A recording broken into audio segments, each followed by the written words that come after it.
Good evening, everybody. It's Constantine back with the casual conversations. Tonight we have who I mistakenly labeled as Sky in the last episode. We have William Staut for interview tonight. How's it going tonight, Will? It is going lovely, Constantine. How are you this evening? It's been an interesting evening, I'll say. I'm not going to elaborate much further, but it's been an interesting evening. Well, interesting evening's better than a boring one, I guess you could say. Yeah, I mean, for sure. Depending on how it is interesting, of course. Yeah, I mean, it's been okay overall. Excellent. So, William, would you like to tell us a little bit about yourself before I start asking questions? Oh, yes. Well, of course, everyone here already heard my name. I am William Staut. I am the Vice Chancellor of MOA. I've been in this since the beginning. There hasn't been a moment where I haven't been part of MOA's leadership in some extent. I'm from Ohio, and, well, I don't know what else to say until we start getting into the political conversation and such. Ohio. Yes, Mr. Yes. Michigan, you Jokes may about be funny. Ohio will be made in the comments, I'm sure. Anyway, so yeah, Ohio. Not too dissimilar from Michigan in most regards, except for the blood feud between the two states. I'm So, still upset about the football game. We should have which won one? that. There were quite a few. We should have won against you this year. We got humiliated in the shoe. I didn't even watch the game. Like, the only game I really watch for football is the Super Bowl. I didn't even get the right day off for that one. You didn't miss much, but it was a what's the word I'm looking for? A Blowout? disgrace. Anyways, Ohio. Is that like just Flint on a larger scale here?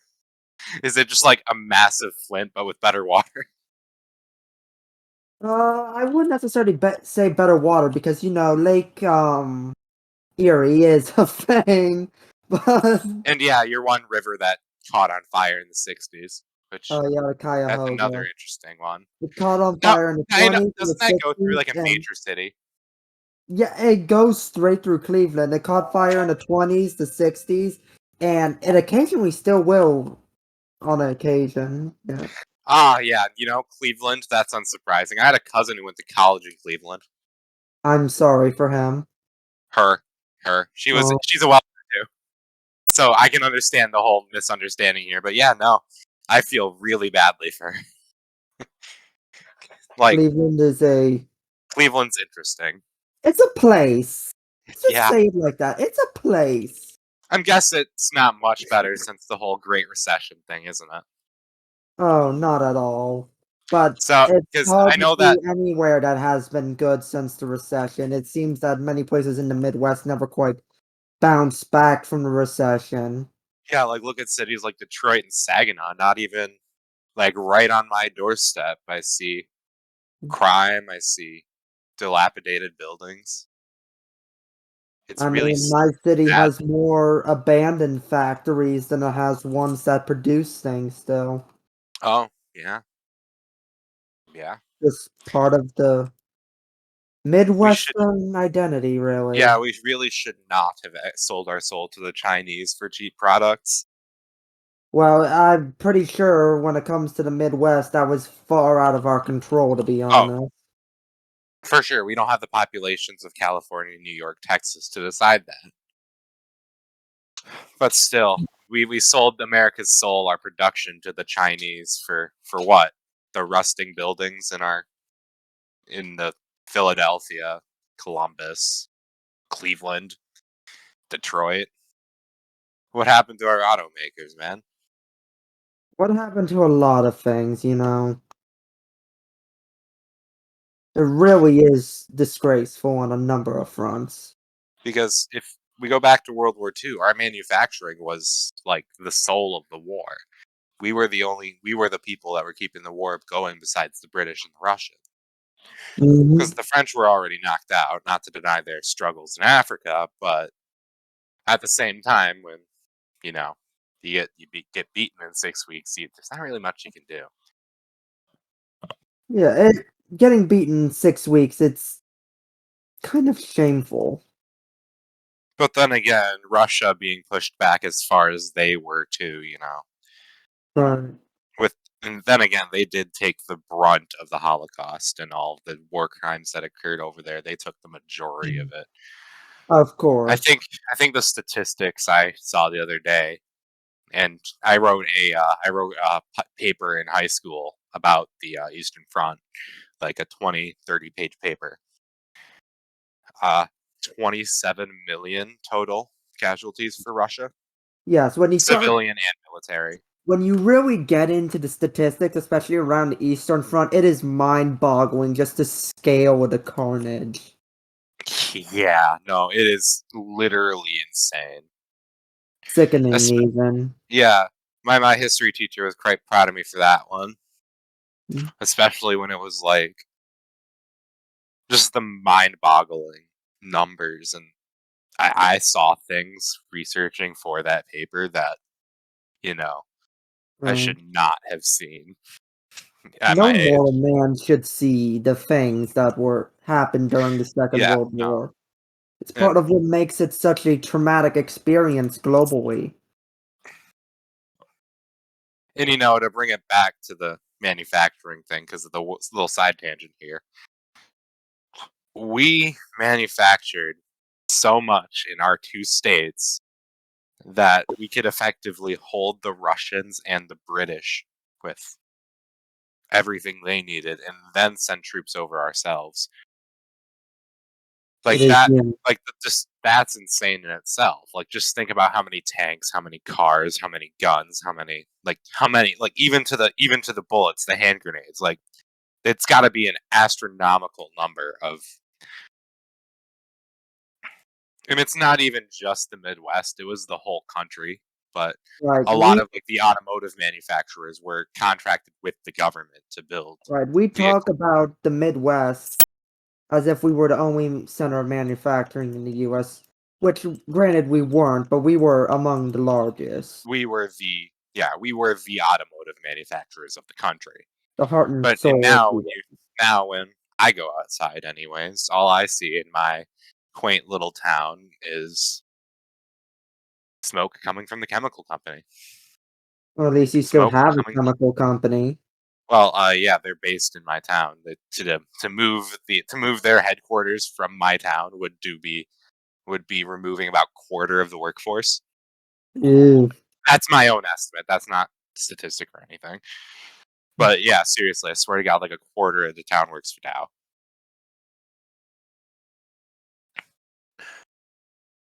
Because I do my job, and like I meet a lot of people, and there's just so many people that like are in some way related to the massive company in our town that it's I frankly mean, absurd that there's not any like factories like there are in Flint and Saginaw. I get that entirely. My company, my town would be nothing without Whirlpool. That's the major employer in my community. Without Whirlpool employing 6,000 people, there would be nothing left in my town. Yeah, no, isn't that's like just that's it's weird to think about how many like company towns there are in this country. Like It we really have is. what is it? Where's John Deere? It's like one of the first. I gotta figure this out. I I know forget John where Deere is John located in Deere Summer, is. Wisconsin. Um, Like I'm John Deere, I'm trying to remember where what Ford. I'm Ford trying pretty to much held up remember Detroit for 20 where years. I'm trying to remember also where General Mills is based because they used to be That's based Battle in Creek. Michigan That's too. Battle What? Creek. My mother used to live in Battle Creek briefly. My mother would travel between my town and because I said the name of the chemical company, it's not going to be very hard to find. But between my town and Battle Creek, about a 2.5 hour drive. Back and forth to see her at the time fiance and my future stepdad. But things didn't work out, and she ended up just staying in Midland, which I did not want to move to Battle Creek. So Is Battle Creek like a bad place, or it depends on it. Like every major city, it depends on where you're at. uh Like where my parents live, 15 minutes out of my town. Like that's like hick country. My my family house got shot at once. I've never had that happen, although Yeah, no, not even like earlier no, it was a shotgun blast too. although My earlier fa- in June, I did have someone OD on my street, like, Ooh, right that's interesting. outside my Ooh. house. Mine's not quite that bad, although I'm pretty sure the neighbor next door to my parents is a meth head. Pretty sure he's got a meth lab going in there. Who But who it's doesn't just know it's someone who has a insane. meth Like lab? you think about these two states in the 50s where they were just recovering from the war and still We were producing a lot on of the top cars. of the world. Like, literally, we were the place to be. Yeah, because we Mhm. had the jobs, we were not as wealthy as California, nor will I ever say that we were. But we had jobs, we had factories coming up everywhere. Like three of the major automotive manufacturers are based in Michigan, and is there any based in Ohio? I know there's a couple of big companies based in Ohio, Um, though. well, it's not an American brand, but Honda did set up shop here in the 80s, and they've been very prominent ever since. I am thankful for Honda for keeping whatever jobs are left in this state. Yeah, I mean, I like Because Hondas. I like Honda because they're like lawnmowers and stuff. I see are pretty reliable. Although I I do love prefer, at the end of the Honda day, because no American matter made. what, I have never seen a Honda break down. They go forever. Oh, and then there's the guy with the Honda Civic, right? Then there's the guy with the Honda Civic without the muffler on it that Everyone drives by in the my parents' house Midwest at 3 in the knows morning. someone who drives a beat up old Honda Civic that's older than we are. It's But just the way it is. uh, I wish my grandparents always told me about how Flint wasn't always what it is now. But then again, my grandparents haven't seen another British monarch besides the Queen until a couple months ago. Right. So There's an entire, probably a few generations of British my people who never knew three another parents, monarch yeah, besides no, three generations of my family have only seen Queen Elizabeth as monarch. that's just that just goes to show how long she reigned and how impactful her reign was and enduring she was. Hmm. No, she was a strong woman, like my grandmother. But Probably to smoked less cigarettes than my grandmother. I'm gonna be real. yeah, that would be Queen Margaret of Yeah. Denmark, who's the heavy smoker.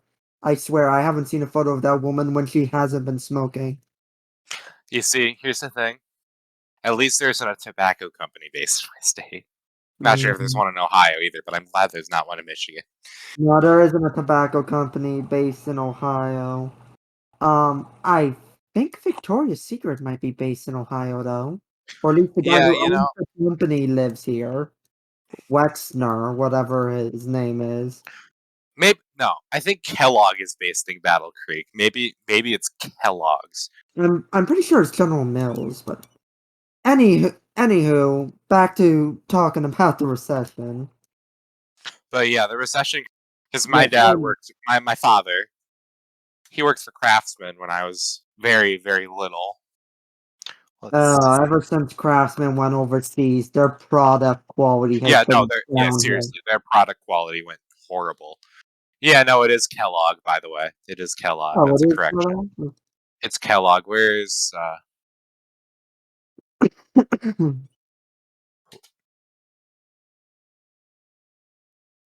General Mills is in Minnesota. So Oh, yeah, no, my mistake.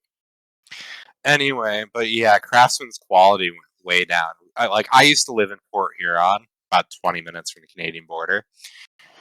So we'd get a lot of Canadians coming through town, and we'd get a lot of Americans trying to go through Canada. Vice versa, it was the quintessential border town, but on the other border. right. It was a very nice place to live when I was growing up, and then 2008 happened. Well, All of I a sudden, don't. my little 4-year-old head was turning upside down,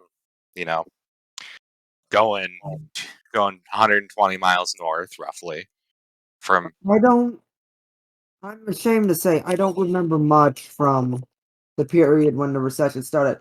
What I do remember was when the market first crashed in '06. I remember seeing the announcements when people were talking about it on the news, and I remember not being able to quite comprehend what it meant.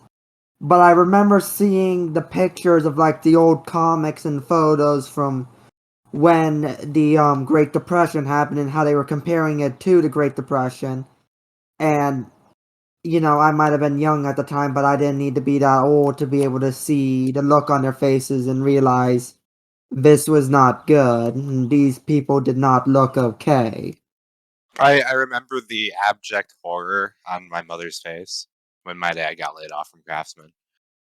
Because my dad, my father, he was the breadwinner. My mother was a single mom not single, stay-at-home mom. She was a single mother later, but that's a different story. But you see, my father made a lot of money. We were fairly well off. We owned a home.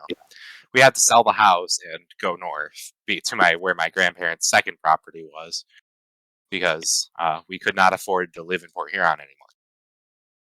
I remember my dad used to work for the local steel mill, but then it got bought out by Nucor, a larger company. That steel mill has changed hands so many times since when it was built in the 1800s, but that's a different story entirely. But my dad, he quit his job because the company had become so soulless and basically was mistreating its employees. And I remember our entire budget basically fell off after that. Yeah, no, you see, after getting laid off, my parents' marriage was never a happy one. But Neither after the was mine. after the Craftsman layoffs, that, like, the next, hell, 5 years was just I mind you, I was still very, very little at this time, but it was just rough for everybody because old man wasn't making the money that he used to be, and which resulted in a My divorce. parents, Which, looking my back, parents' marriage was never happy either, and they split up when I was 10. But oh, same, looking back at it, that marriage was doomed from the start. yeah, look at our cities: Saginaw, Flint, Detroit, Cleveland, Columbus. I guess I've never been, because Columbus I'm sure isn't much Columbus isn't better as bad depending as the on where rest of them. you are. It depends Hell, on where you are. It really old does. Philadelphia, like the old industrial sections of Philadelphia. I mean, a couple years back, I managed to get a trip to Pittsburgh, Uh, and that no, I'm is not thinking Philadelphia. I'm thinking Pittsburgh. That's my bad. Again, and two seeing peace all cities in the the same old, state. run-down, dilapidated buildings, and these were nice-looking brick houses if they had kept up, but it is scary, but at the same time, it is depressing as oh, get out. It's like the urban drab of the Soviets. It truly It's is. it's our version of the urban drab of the Soviet Union, except it's a lot less collectivized, and more selling our souls to mega corporations. Mhm. But, well, I know we kind of mentioned the opioid epidemic, but it seemed like right after we had the, recession, the opioid epidemic happened, and things went from bad to Too. horrifically worse. Yeah, no, okay. Lucky for me, my town's not the heroin town due to the amount of rich people, but coke's another thing in my town what I've heard. Local Tim Hortons, funnily enough. A coworker at my old job told me about this one. He used to work at the Tim Hortons. Uh, so basically, a bunch of the managers would do a lot of crack and then get through their shift. Like they were the fastest store in the entire state. I but they were mean, all on crack. So crack what? and coke was never a big problem in my community. I jokingly refer to my community as the white trash wonderland. I probably shouldn't call myself. No, I I know probably the feeling. shouldn't I know call the it that. feeling. I call my parents' place where I grew up. I call that Hicksburg. Oh, there you go. Uh, But after because all of the people around me are like, I'm not gonna say I'm better than any of them. I was just I more mean, raised in the city than I was in because all my friends live in the city. I barely had any friends that lived out there. You know, my mother always told me that one particular family was super like inbred. So that's another thing. oh, that's always That's lovely. always that's always a lovely thing. At least you know what? I think we can both agree on one thing. At least it's not Appalachia. At least it's not Yeah, Appalachia. But then again, Appalachia has never really been a great place. Oh yeah, it's never been the richest place. I'm sure some of the resorts are nice, but you go out like the middle of nowhere, Appalachia, you're gonna find things that you don't want to find. All I can think Oh, of all I can think of is I can't remember if it's I think it's Deliverance, but the banjo solo. I think I know what you're talking about. Yeah. And there's an anecdote that my economics teacher talked to us about. I was in my sophomore year of high school, but my economics teacher told us a story about the 2008 recession and with all the layoffs and stuff. She had all her she she isn't working at my school anymore for other reasons, but or my alma mater for other reasons. But so she had all her students stand up and then sit down accordingly for like, hey, did your parents get laid off? Did your parents lose their jobs? Do you like how many of you are in poverty? That sort of stuff. By the end of all the questions, there was one student still standing. I give you two guesses as to why that student was still standing. Hmm. My guess is his parents were the execs. Nope. Try again. Hmm. I got nothing, sorry. Yeah, his parents owned a tobacco. His parents owned a liquor store. Yeah, that explains it. This is why I say Yeah, no, the market goes alcoholism's another belly problem. if your market goes belly up, the first thing you should always reinvest in is alcohol because everyone else is gonna be drinking. Oh yeah, seriously. Like, well, that and the less legal means, of course. Yeah, but we don't talk about Yeah, those. those really should be talked about more personally because they're such a big deal in our communities, like opioids, as you said, and meth and crack in mine. I remember when what's it called? Fentanyl first became a thing. Well, it's always been a thing, but it just entered the Oh. mainstream. I think is what you mean, right? Or the mainstream. Well, when it first entered our community, I guess I should say. Yeah, fentanyl is horrible. But when it first entered the community back in 2015, we weren't equipped to deal with it, and we didn't have the money to deal with it. And so what happened was it ended up killing a lot of people, like an unfathomable amount of people. Yeah, that's really unfortunate. Uh, there's actually an interesting conspiracy theory that floated around my community. I can neither confirm nor deny it. Oh yeah, do tell. I'm interested. But the conspiracy theory goes that our local drug enforcement task force was actually responsible for the fentanyl outbreak. Not Oh intentionally, but they covered up the fact that they were responsible. Basically, yeah. it was very early when we started seeing fentanyl laced heroin come to market for the first time. And what happened was that since our drug enforcement agency didn't know what the stuff was, they figured, hey, it might be an interesting way to trace how drugs flow through the market, kind of like a Oh tracer substance. yeah. No, I So gotcha. the conspiracy theory goes that they then released it into the market and they dyed it blue and it was called blue drop heroin. That's what we called it. That was the street term. But And basically, they used it as a tracer, but that was early in the fentanyl crisis. This was before Narcan was widespread, and among other things. So what ended up happening is 2015, on average, we had 12 overdoses plus a week. A lot of them didn't make it. Mind you, we're a town of barely over 30,000 people, so that's a lot. Yeah, that's not much. My town's not much bigger, so that's definitely an interesting one. I can I cannot, like I said, I can neither confirm nor deny that, but Well, that's the yeah, of conspiracy course, theory but that's there's floating another thing around. that I can neither confirm nor deny. So you know the multinational chemical company that I mentioned was in my town. Local rumor among high school students, or the ones I graduated with, anyways, in the certain niches and stuff that of people that I hung out with. We all Is pretty your much firmly. company is your company DuPont?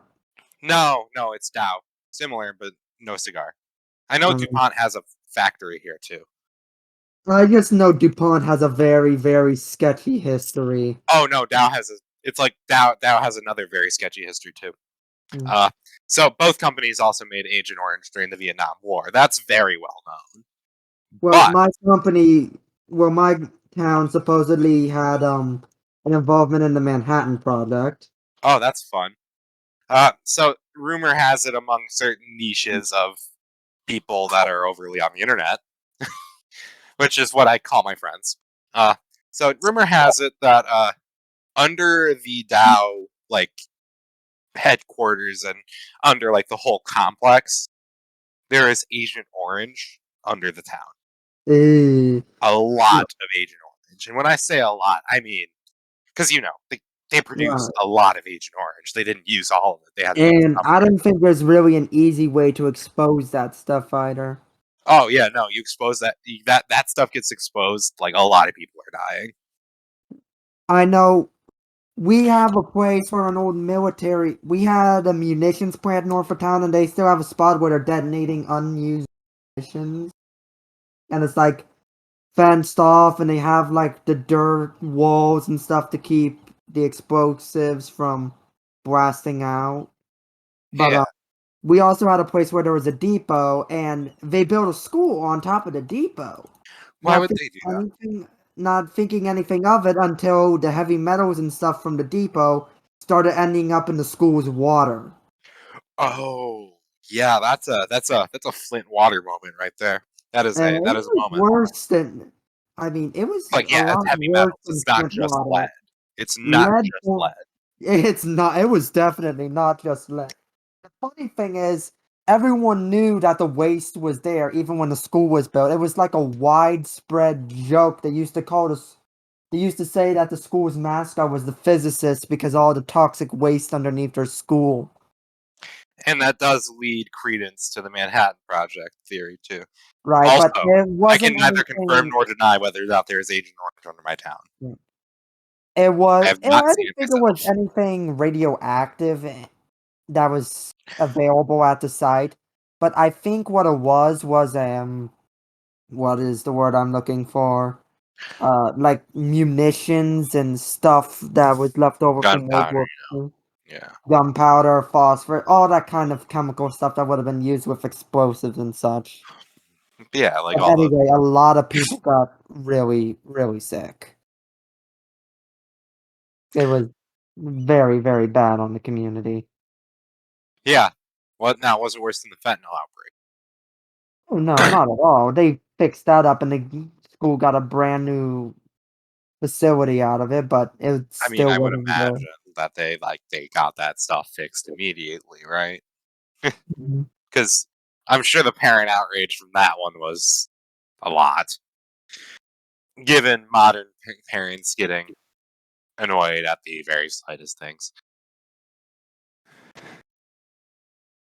Which Right. some of them, yes, are serious, but a lot of them aren't. I know I'll be trying at least to send my kids to a private school if I can afford it. If you can afford it, that's Yeah, the if I can key afford thing. it. Well, speaking of which, I got a raise in my company the other day. That was nice. Oh, congratulations. Yes, a whole $2 an hour more.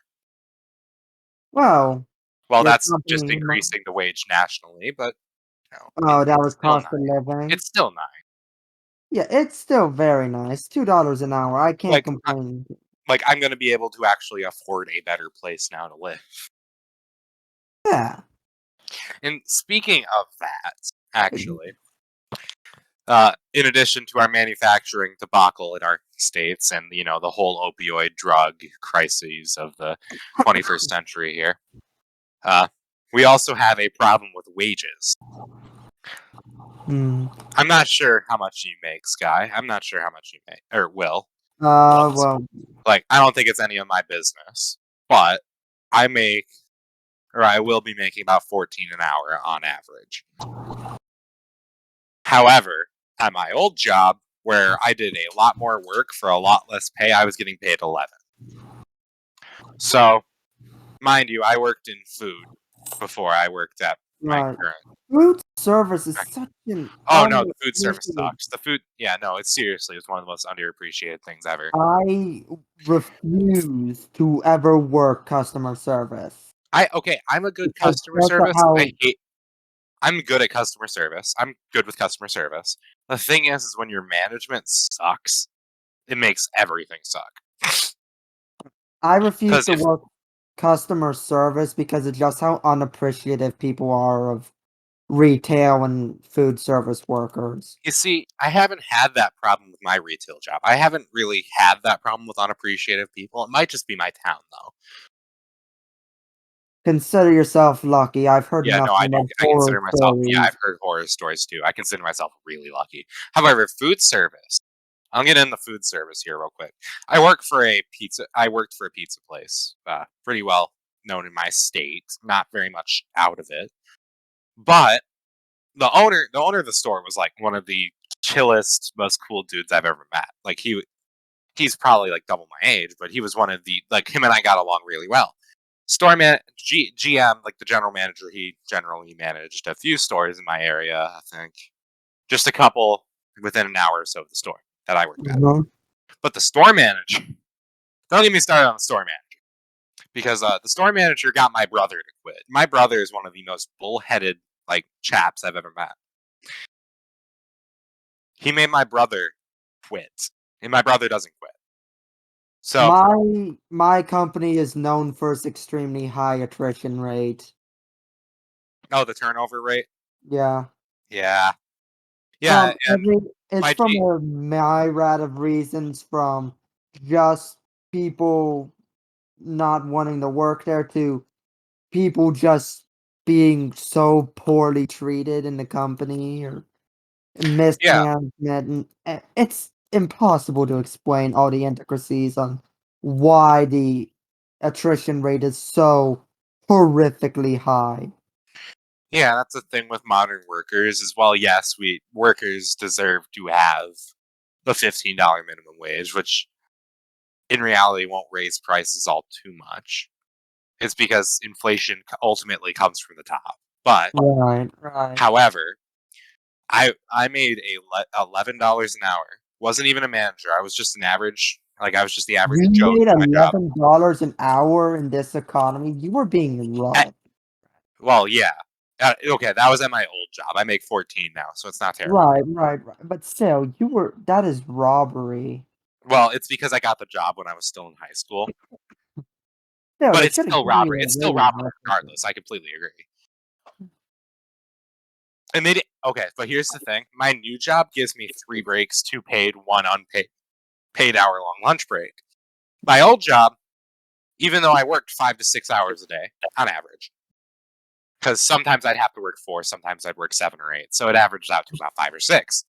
And if you don't know, for our non-American viewers or those that don't have a job, either or, the the one of the requirements, I believe it's on my state's level, is for every 5 or so hours of work, you have to pay them 15 minutes for a break or something to that effect. I'm not specific on the laws. I had to fight with management to get a 10-minute break, That's not a just 15 like it's required. I had to fight with management for 10. that's just abhorrent. Yeah, then again, I was still making $11 an hour, and I could do everything in that store easily.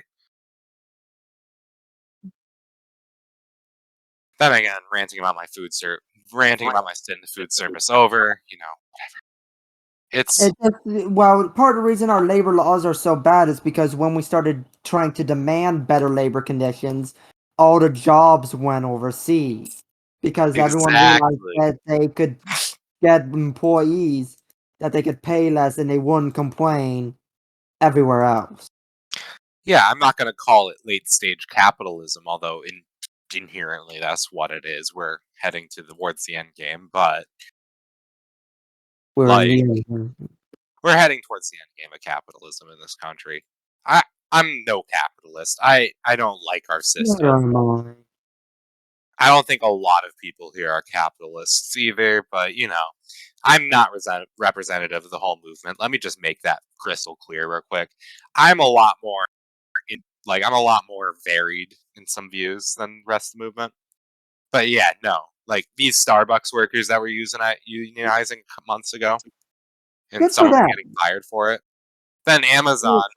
I've heard horror stories about Amazon. Oh yeah, we don't Yeah, need to talk about Amazon.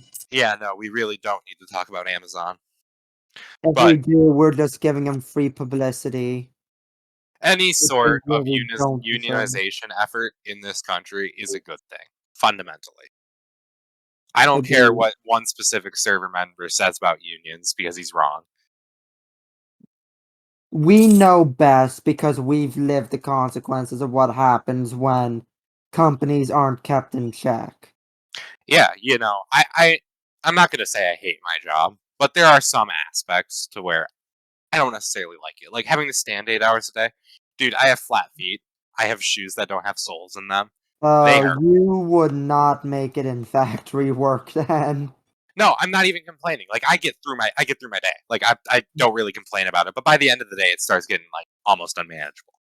However, if I was doing like the same thing all day, like an assembly line, I could probably be fine with that. Like it's just like having to stand around. Like for the last couple of days, has been super slow, and I've been getting paid more to stand around than anything. Yeah, that always makes the And then day. the mind just focuses on that pain, and that's what makes it really bad. But let me tell you, standing on concrete all day, that's Oh a no, I'm sure that new sucks. kind of I am really pain. sure that sucks, dude. Like I can't imagine that. Yeah, that's a new kind of pain. I wouldn't even begin to know how to describe it to At least you. I get my rubber floor mat. I mean, I get a rubber floor mat too, but the rubber Well, floor hey, mat only hey, does so God much. bless the rubber floor mats. The rubber floor mat can only do so much, It though. really can. I was considering getting new insoles, but really, if I'm gonna go buy insoles for $12 a piece, I might as well buy the new shoe because I'm a third of the way there.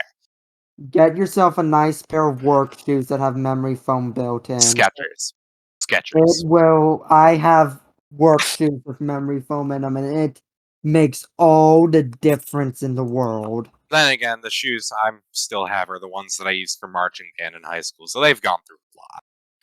And frankly, I can't afford a new pair of shoes because rent. But hopefully, when this 14 an hour thing starts to kick in, it'll probably be a little better. I can finally buy a new pair of shoes and everything. I think I got way off topic here. Don't worry, we're Oh, just and it's we've got about the time. The labor episode's gonna be a experience in little the long Rust here. Belt. It's It's about gonna the be a little labor long. experience. It's about the labor experience in the Rust Belt. Just two workers talking about, the salt of the earth and everything. Yeah, just two workers shooting stuff. Hmm.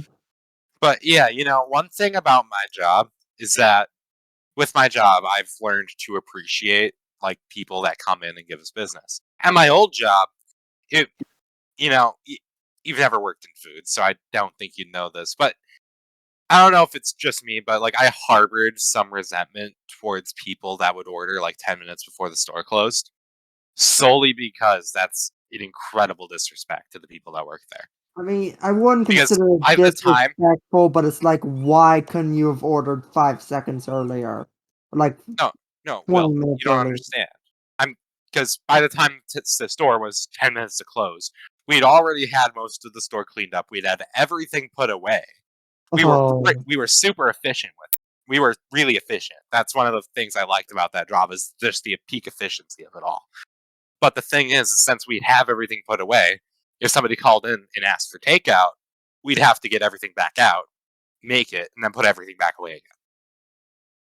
Which was just the most annoying thing ever to me. Like, I can it's something imagine. I could not wrap my head around. I couldn't even comprehend how frustrating that could be. And the thing is that's what instilled in me. You always tip your waiter slash driver slash whatever. You always tip. Not necessarily the 15 to 20% for like good Right. service, but you always give some sort of tip. Now, a situation that I never tip for, even though they ask for tips, is when I pick up food, because Oh, it's like sure. I don't understand the concept of it, because it's not like you're serving me or anything or Yeah, no. delivering to me. I'm literally doing all the work, taking the food and everything. Yeah, no, I got you. I understand that. I can completely understand that one. Like, that's an instance where, a tip might not be necessary. Like, if I'm Right. going to Subway and I'm going to go get my sandwich, I'm going to tip. Because Mhm. they took the time to make the sandwich and everything. But the thing is at my old job, we did not get tips. Only the delivery drivers got tips. I worked at a pizza place. Only the delivery drivers got tips, but the workers inside did not. And of So, course, in food service, most people are dependent on tips in order oh to yeah, make and an that's another thing. income. In order, like, you cannot, like, don't let your workers be dependent on tips. That's That's another thing. just that is a practice from the Great Depression, actually, because Is it? owners would be too cheap to pay their employees, or they couldn't afford to pay their employees, give benefit of the doubt during the Great Depression. Sure, but But we're not in the Great Depression. You can we afford to pay your workers a living wage. Stop shelving that off on the customer. yeah, no, exactly. I saw something the other day. I'm not sure if this is entirely accurate, but in 1980, you could buy a Big Mac for 50. I've heard $1.50. You could buy a Big Mac for 50 cents. The federal Talk minimum about wage the at the Big time. Mac index and how much the American dollar's buying power has just collapsed. Yeah, no. I'm going to affectionately refer to that as the Big Mac index from here on out.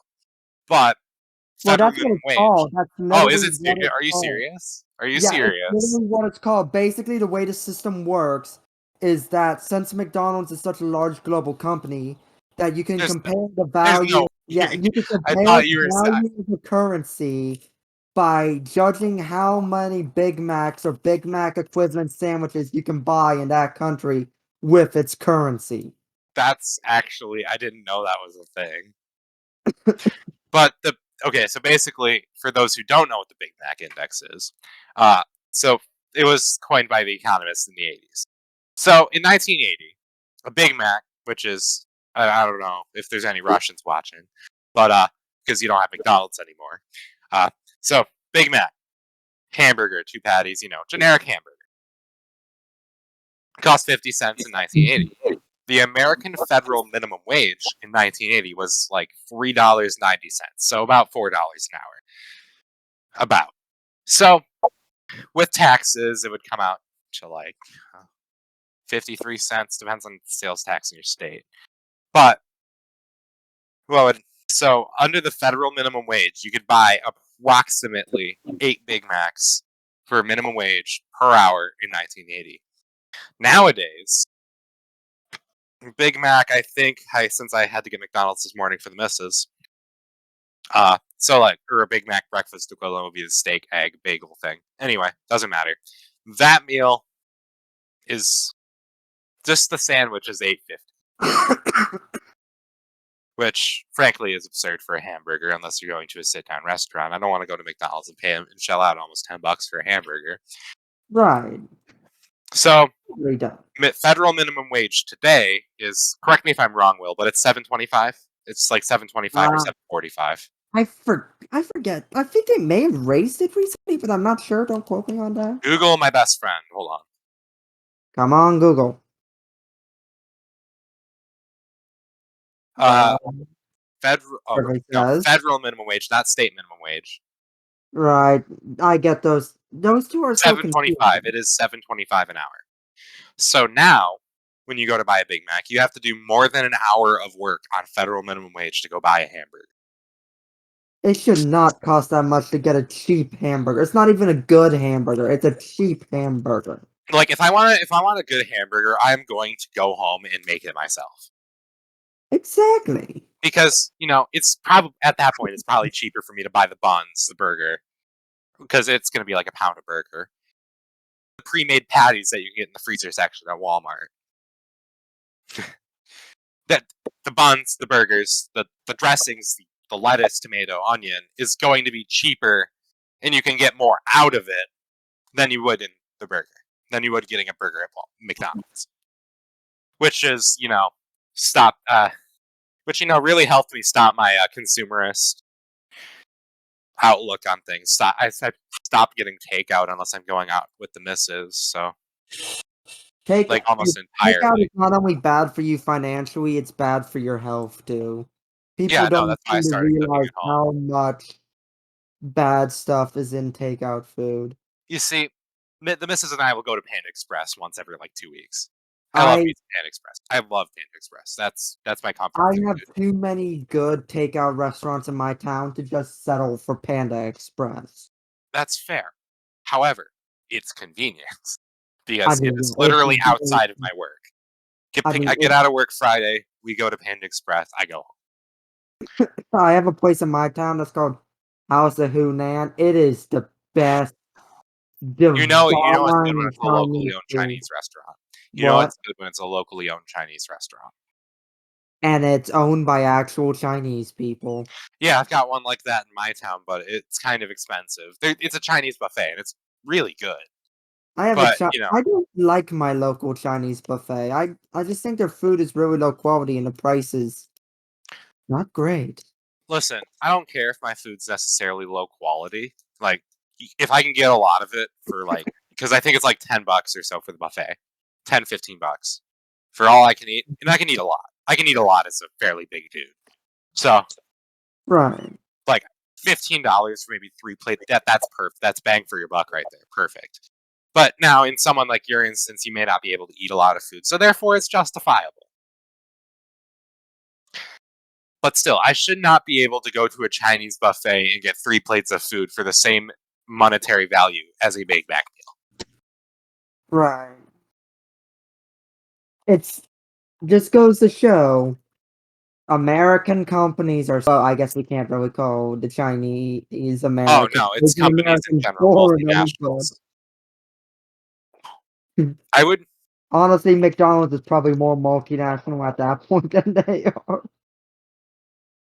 believe that if we were to cut out all of our non-allies, like if we were to cut out the Chinese, Russian, like anybody who isn't a part of like our geographic, like trying to think of the word, our geopolitical aims, like Japan, South Korea, Australia, New Zealand, Right. Vietnam to some extent, and like all of Europe except for Russia and Belarus, of course. If we were to cut out all of the business that goes there and all the land that they owned, we could probably be able to drive prices down a good margin and keep our wages the same to the point where the American people would be a lot better off. I don't disagree with you on that notion. I Because really don't. But the I'm not problem saying with like I'm not. nativism in this world is our economies are so basically built around interdependency that building economy from the ground up based off of a nativist economic policy is just not that feasible anymore. I'm not even trying to be nativist, Will. I'm just saying, like, if we were to cut out specifically Chinese trade and Russian trade and keep all of our allies, like the EU, NATO, Japan, South Korea, Australia, New Zealand, and a couple other places in Asia, like you know, India, that's kind of an ally. And we could probably make them an ally if we were to trade with them more.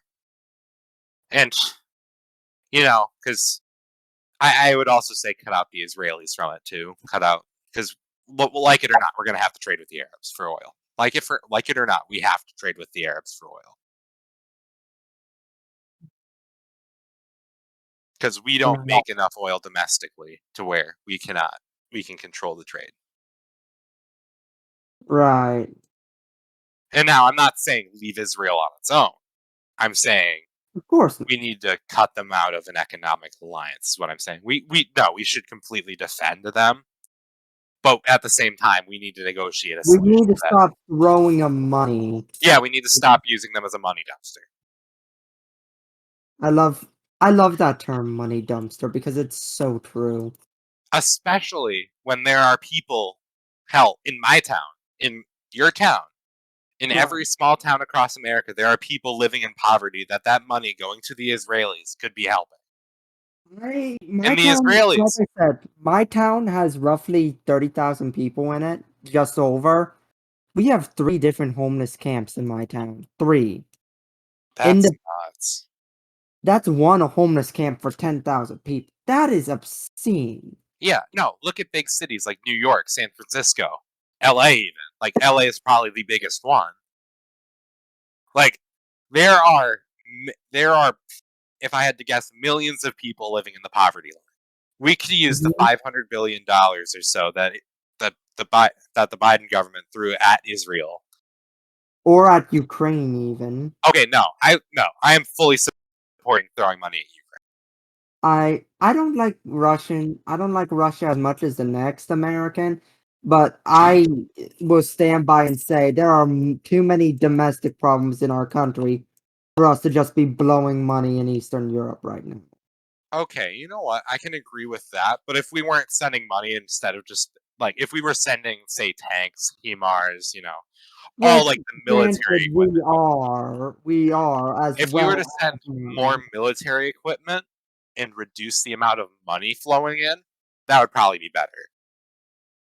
We need to hell. I'm not even opposed to sending a volunteer group. That I would definitely be against that because that would give Russia an excuse to do the thing. Well, Do the here's the thing. thing, I guess you could say. Well, here's the thing. We don't even know if Russian nukes work. They've been out of use for 70 years. I We don't even remember know if their hearing that nukes work. argument, but do we Look at really their. want to play with fire and risk getting burned, especially by the Muscovites? You see, I'm not as concerned with that because I know NATO will win that conflict easily. We have 3 nuclear powers versus their That we one. won't win the conflict is that what will we have to pay to win the conflict? Here's the thing. If my theory is correct, China will be strong enough to prevent Russia from throwing nukes at us because China sees us. We trade with China a lot, and if we got nuked, Oh, so your theory is that China China. will stop Putin from throwing nukes. Okay, I agree with that sentiment because I do agree with the idea that China generally cares about their bottom line more than they care about their political alliances. Oh, for sure. Yeah, so we would probably be able to win the war under that assumption. That's not going to stop them from nuking Ukraine, though. It's going to stop them from nuking Europe and us, but it's not going to stop them from nuking Ukraine. Because as far as I know, there are no real economic ties between the Chinese and Ukrainians. I think Ukraine will be fine. After all, they managed to deal with Chernobyl, so. Yeah, Well, here's that the thing: sounds if they wipe horrible, out not that I say Kiev, that, but. if they wipe out Kiev, dude, Kharkiv or Mariupol, which I think Mariupol is still occupied by Russians. Why would they nuke those? Yeah, and besides, the Russians kind of bombarded that place into oblivion anyway. There's You not see, really anything left for them to nuke. Kind of like the reason we didn't nuke Tokyo during World War II. After the firebombing, it would have just been a waste of a oh yeah, perfectly no, good yeah, it nuke. would have been a waste of a nuke. But yeah, here's another thing too. Food for thought here. If Russia were to nuke us, they're already outnumbered. Even if the Chinese tell them no, and they do nuke us. Anyway, we have the nuclear arsenals of the British, the French, and ourselves against whatever Russia has. So if they even fire one, they are going to get nuked. I mean, the largest nuclear arsenal, but like I said, that's assuming that they still work. Yeah, that's assuming that A, they still work, and B, that we aren't reporting our full capabilities. Which, knowing the US, we aren't. Oh yeah, we totally are. Operation Dead Hand is something I learned about in or the Dead Hand, whatever. It was called Dead Hand something. It's basically where we have a bomber circling the Arctic Circle, and we have a nuclear bomb on that bomber. So That is just in case the 100% Russians send something that America would do. yeah, just in case the Russians send something over, we can just pilot that bomber over to Moscow and drop it on the Kremlin. That is 100% something we do. Just having the bomber just wait there Oh yeah, menacingly. yeah, I He's know. just sitting That's there. totally that's totally a U.S. moment. He's just sitting there menacingly. So speaking of geopolitical shenaniganery, what do you think of Japan rearming? I love everything about the idea of Japan rearming, primarily because it makes Xi Jinping sweat. Yeah, you know I don't like China and Russia geopolitically. I think that if we were to have Japan help Taiwan too for defenses, like if we weren't already helping Taiwan enough. Great, this video is gonna get taken down by Susan because I mentioned the T word. Anyway, yeah, if we had Japan help us garrison, like if we had a rearm Japan help us take care of East Asia, that would probably be one of the better options here. And yes, Japan has its certain war crime filled past, but they're they've been under U.S. well, not dominion, but economic partnership enough to the point where they're a liberal-ish democracy. Who, Japan? Yeah, liberal-ish, and Liberal. democracy also in air I quotes. I forget. I know someone on in MOA said this, or I read it somewhere that the thing about democracy in East Asia is it's either fair or it's free, but it can't be both because Yeah, they understand that there isn't such a thing as both. yeah, that's the thing. Either Like it's free or it's fair, but it can't be both because if it's fair, it's not gonna be free, and if it's free, it's not gonna be fair. exactly. And I may not be the biggest whole proponent of a national democracy, but having like state level, county level democracies is how Greece worked in ancient times, and that seems to be the best way that democracy works is on a small scale. Yeah, yeah, and it's funny when you think about that because democracy is supposed to be for the people, by the people, but it works best when less people are involved. Yeah, it's a little telling because less people involved makes the government a little more, workable, which is why I'm a monarchist because a Which is why monarchy. we're here. Yeah, exactly. So anyway, I think I'm cutting a little long into the video here. We're at an Yes, hour. yes, We're at an hour. we're well over now. Yeah, we're well over 45 minutes, so I'm gonna probably move on from topic to topic here. So we were talking about politics, geopolitics. So what's your ideology like exactly? Well, Like, I know I we're mean, fairly I consider similar on myself the a board social here. conservative, economically left-leaning but culturally right-leaning. Yeah, you see, we're in the same boat here, except I'm a little more economically left and a little more culturally right. I can respect Funnily that. enough. Funnily enough, I'm a little more culturally right. Although I consider myself a social moderate. All good So like things. All good things. basically I know we both support unions and I know we both think that public schools need reform. It would be stupid not to reform public schools in its current form, particularly the way they are funded. The way they're Oh yeah, they funded need more really funding. isn't. They need more funding and they need a better way to get that funding. Property taxes has proven to be a very unsustainable model when it comes to providing funding. You see, here's the thing. Property taxes are a necessity, but we shouldn't be funding schools with it. We should more be using our federal income tax. Property taxes should be used to fund infrastructure. And yeah, infrastructure in the cities. Exactly. Like new public housing projects. Like we could use that Mhm. money for so much more. And besides, there's so much more money going to the federal government than there is to state government, to the point where we could have federally funded schools Right. instead of having a multi-trillion dollar military. And yes, I did espouse my militaristic views here, just a little bit. But It's okay. We do spend way too much on our military, and we spend it way too inefficiently. yeah, no. If we were to have even one division that was just like so highly trained to where they could drop in, get somebody, drop out in an hour, that would be the best thing for the military, is to have, instead of a massive armed force, we need like elite units. Mhm. And yes, we still need our massive. We just need a less massive. Because I think like 2 million men in the military is a little much. I think it's the size. I think it has more to do with our contractors and how we equip them. And we pay way too much and get way too little out of it. Oh, for sure. But see, here's the thing. I think that's good for, like, I think that's more for our like our land personnel's like guns. No, I think we should fully invest in R&D for like tanks and airplanes. Mhm.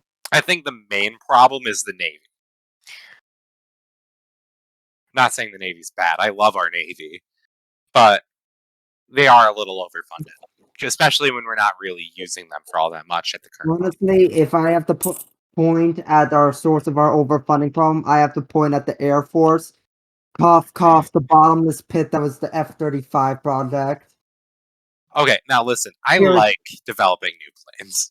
I mean, I like it too, and it's a fun new toy for our military to have, but Lockheed Martin really milked that cow for all it's worth, and And they really needed to be put in their place for it. the F-35 is just coming out, right? Like it's just coming out I mean, I think for it's the been out last for a 15 few years. years The now, last but 15 the years. point is, it took them way too long to work out the kinks, and they took their sweet time to do it on Well, the here's the thing. taxpayers' It's an expense. airplane. It needs to have foolproof like safety features. Like it's an airplane. If that thing It blows up in the had sky, we're gonna have a foolproof problem. safety features. I think it had something to do with it took them like 15. I forget how. We have what thing. 890 of them roughly now.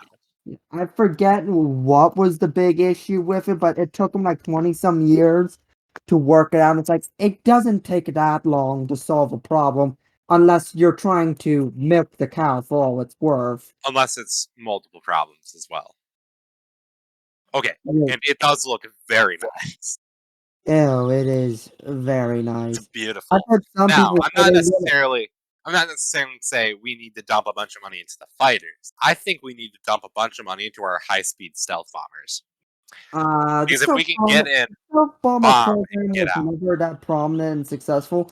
Now, the one big thing I think my big issue about dumping money into new planes is we have a bunch of planes that we've never used because we built them all for the Cold War and the aftermath, and nothing ever happened. Which is why we should be in Like more the intervention. F-24 has never seen combat. The what, 24? Sorry. F-24 has never seen combat. Why don't we just take our old planes and modernize them? That's my question. I've My only guess is that maybe it's cheaper to instead refurbish the entire aircraft just to build new ones. That's Maybe just that's my right. opinion. Okay, now what do you think about the new Abrams X? The video that came out last year that looks like really specifically like an Apple advertisement. What do you think of that? I didn't see the Abram X, You honestly. didn't I'm a little see it? disappointed in myself. Dude, it's so good. Mhm. I want the Abram X. Yeah, no, here, I'll send you an article real quick.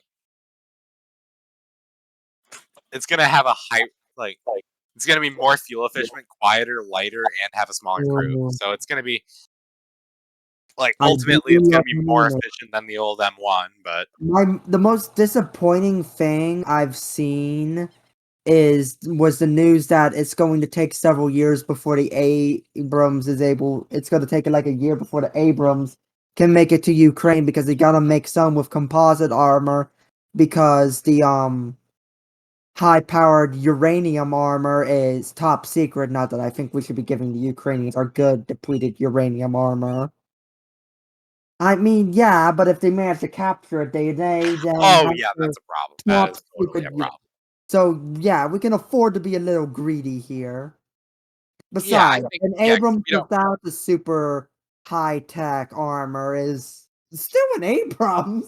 It's It's still yeah, it's still an Abrams. It's better than the it's still T-92s that are. 120. It's still 102 millimeters of freedom that was specifically designed to 100 millimeters turn. of freedom. It was 120 millimeters of freedom that was specifically and intentionally designed to turn Russian armor into ash. Well, here's the thing: if the T-92s weren't spouting like geysers over there, we wouldn't need to send. We would need to send the Abrams even more than we already do.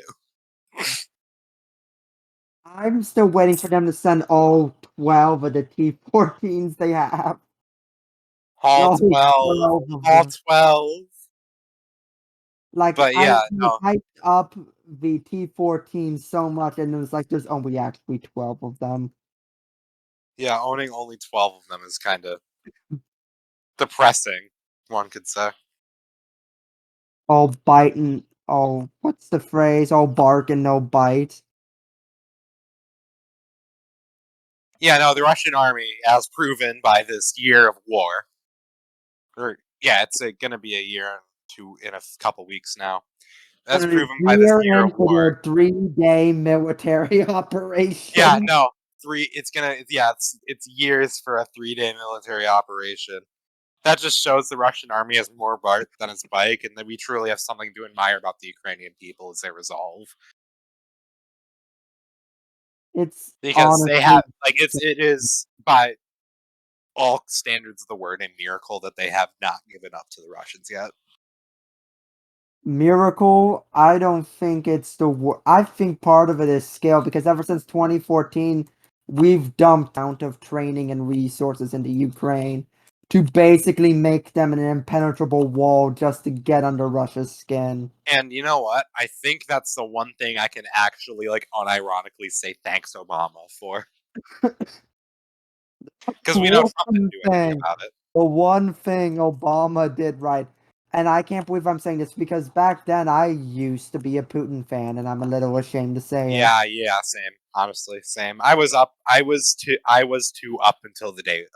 Like up until about 2 o'clock on the day of the war,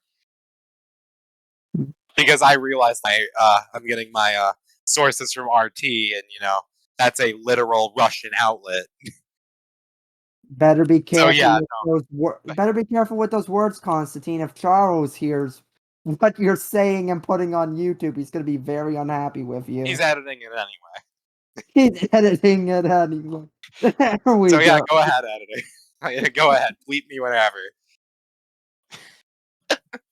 But yeah, no, seriously, like if there's anything this war has shown,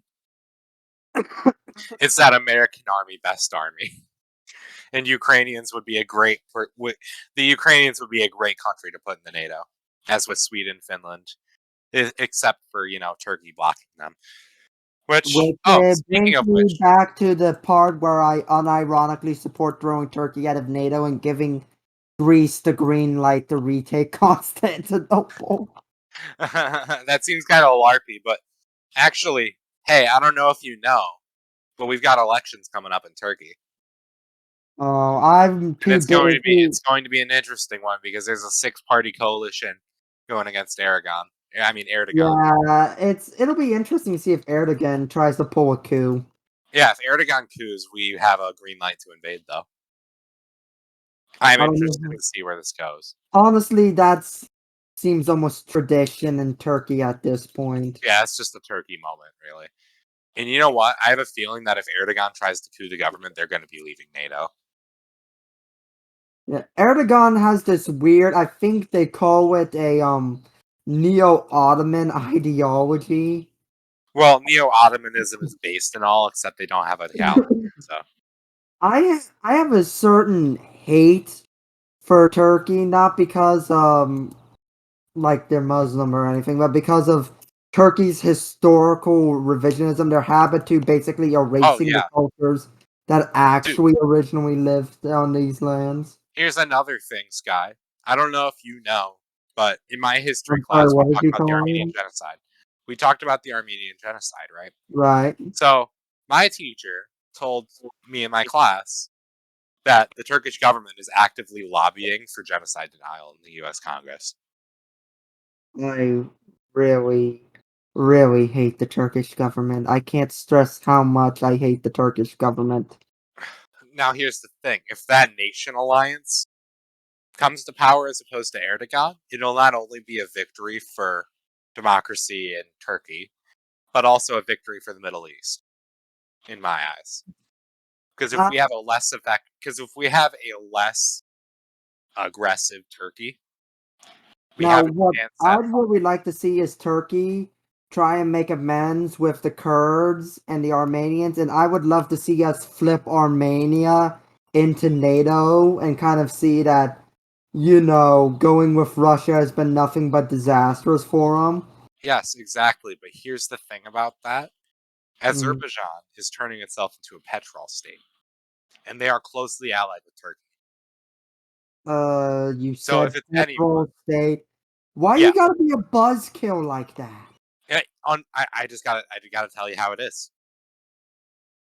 I hate that word petrol state. Because Yeah, I no, know what immediately it means. It means the U.S. government is going to bend over backwards for them. oh, exactly, like we're doing in Arabia. hmm Like, I'm a monarchist. We're all monarchists here, but we all have to admit that the Saudis are the. The Saudis, no, the Saudi government is literally just a glorified oil company. It's a family Because owned company, exactly. they got all of their money from the oil. The And only when the reason oil that runs Riyadh out, is as they rich are as it is because of oil. screwed. When the oil runs out, they. Oh yeah, same with Qatar. And I don't like Qatar. Like I don't like Qatar more than I don't like the Saudis. The Saudi government, Saudi people are great. I try to clarify the distinction between Saudi people and people. government. Not all the Saudi people are great.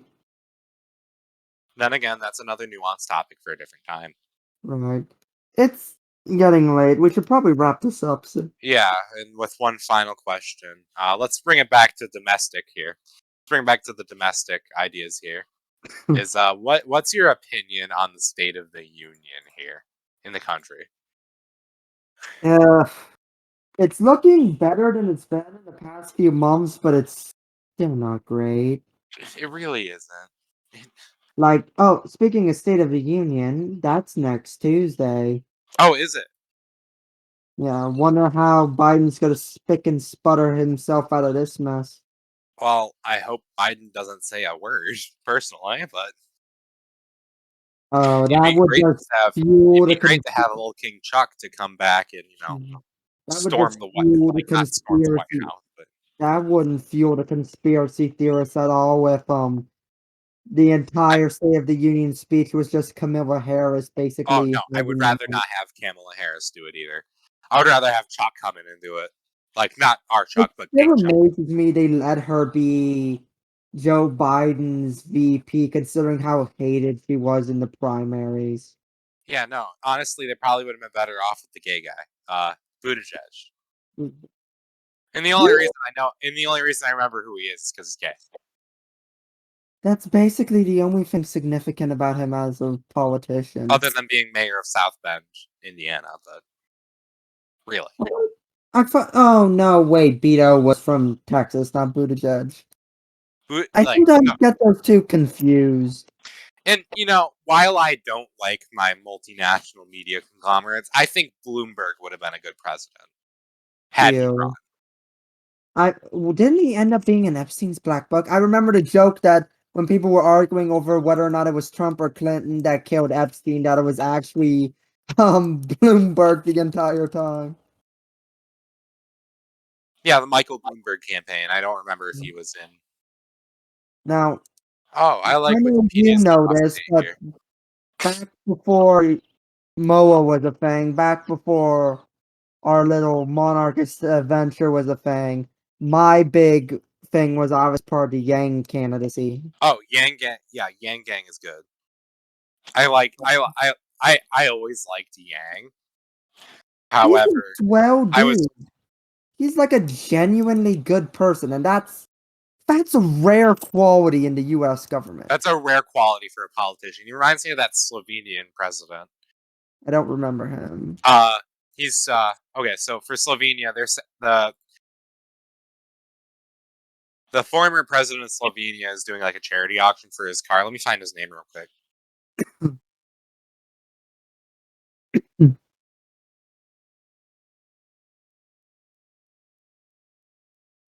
Yeah, let me see. That's not that's not what I'm looking for.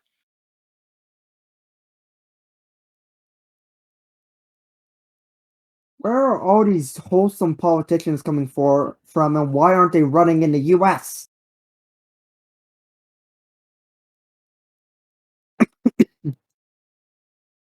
It's Pahor, Barut Pahor. He was literally like, he was known as the Instagram president, Oh. which sounds bad, but really isn't. Because he was president of Slovenia for 10 years. He was a social dem. He was a social democrat. However, he Social actually won Democrats by, are truly hit or miss. They're either some of the greatest candidates in politics or some of the worst. yeah, no, he actually won with like a 30% majority of the vote. For him. Oh, and yeah, here he is featured with Poroshenko of Ukraine. Nice.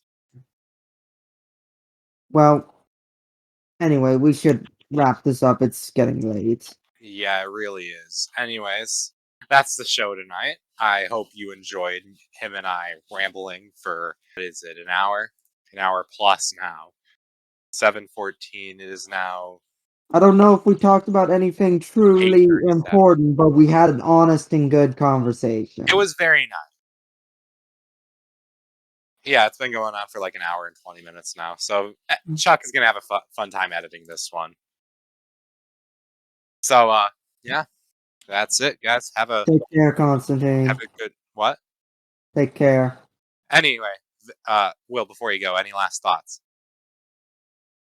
It's going to get worse before it gets better, but nothing ever worthwhile is easy.